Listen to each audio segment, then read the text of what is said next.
हमरा पर ढेर शासन मत चलाई। सास है तो शासन ना चलाए, हमार सास हमरा पर चलौली, हम तहरा पर चलाए। हम पुरानका जमाना के पतो ना है कि सहेम रउआ शासन चलाए नु तो हम प्रशासन बुला देम। हेला बिस्किट खा ला। ना मम्मी, पेट भरल बा, हमरा भूख नहीं लागल। हैला राशन ले आनी। पापा हमरा भूख लागल बा। अरे ते तो कहली सा कि हमरा भूख नहीं के लागल, हमर पेट भरल बा। हम समझ गए नी कि एकरा भूख काहे लागल है। एकरा ईपी देख के भूख लागल है। अच्छा, एकरा कैसे पता चलल है कि रउआ ईपी ले आइल बानी? अब देख मम्मा, इप्पी के पैकेट नो ऑरेंज कलर के होला, ये देख के पता चल जाला। हाँ, तू खाली नूडल्स ही खा, सब्जी मत खा। अरे जानत नहीं खू, ईपी ऐसा नूडल है जौना के मसाला के अंदर 3 गो सब्जी होला। पानी में पहले मसाला डाली ताकि सब्जी पक जाए, ओकरा बाद नूडल्स डाली। ईपी के गोल नूडल बिना तोरे बर्तन में डाली ताकि लंबा लंबा नूडल्स के मजा ले पाए।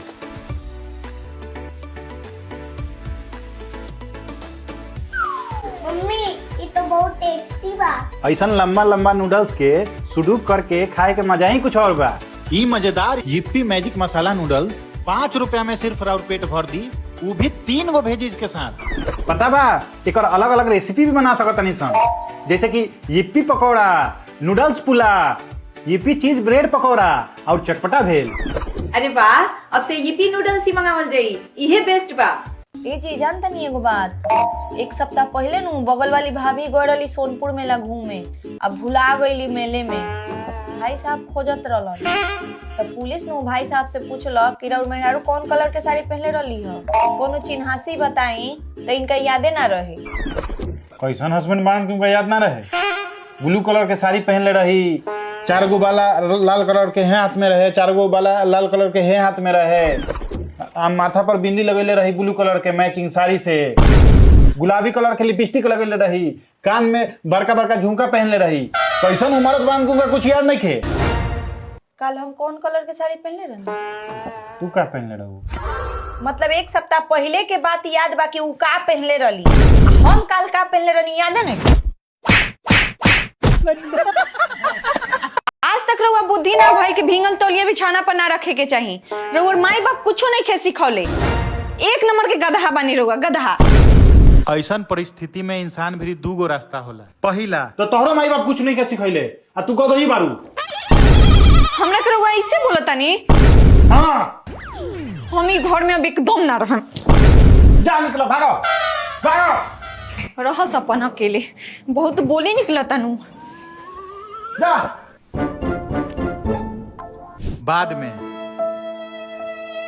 दूसरा गधा बानी रउआ, गधा। आई एम सॉरी, हमरा के माफ कर दो, अब से हम ना करें गलती। आज क्या बात बा, बहुत सुंदर लागत तारू। साचो का? ठीक बा, अभी पकौड़ी बनाओ तनी।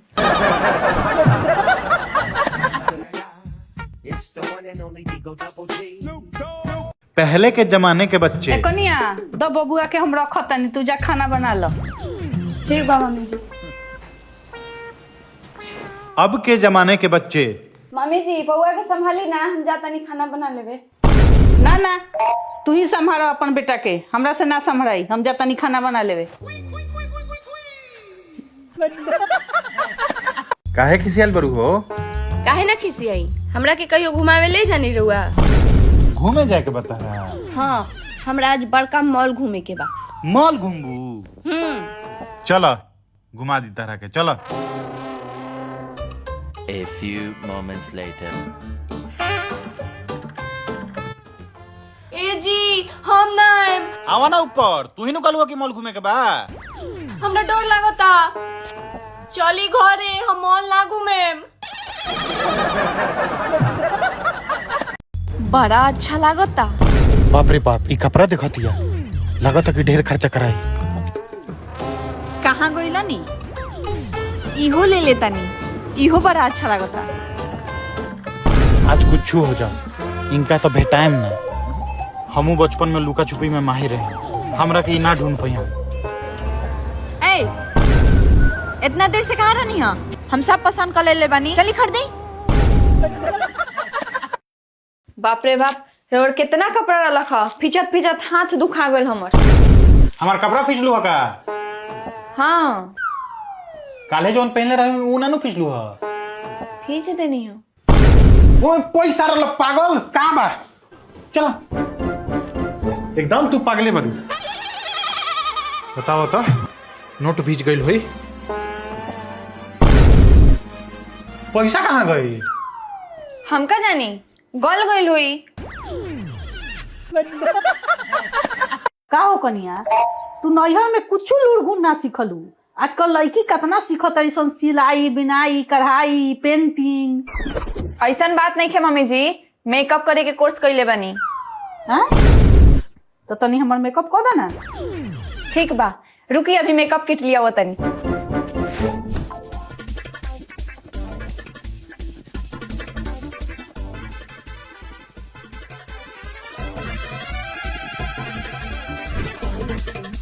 वाह, हो गल मेकअप। मम्मी जी अब नु हीरोइन लागो तनी, दोनों हाथ से अपन मुंह ढक ली आ चली शीशा फिरी। मम्मी जी अब हाथ हटा ली।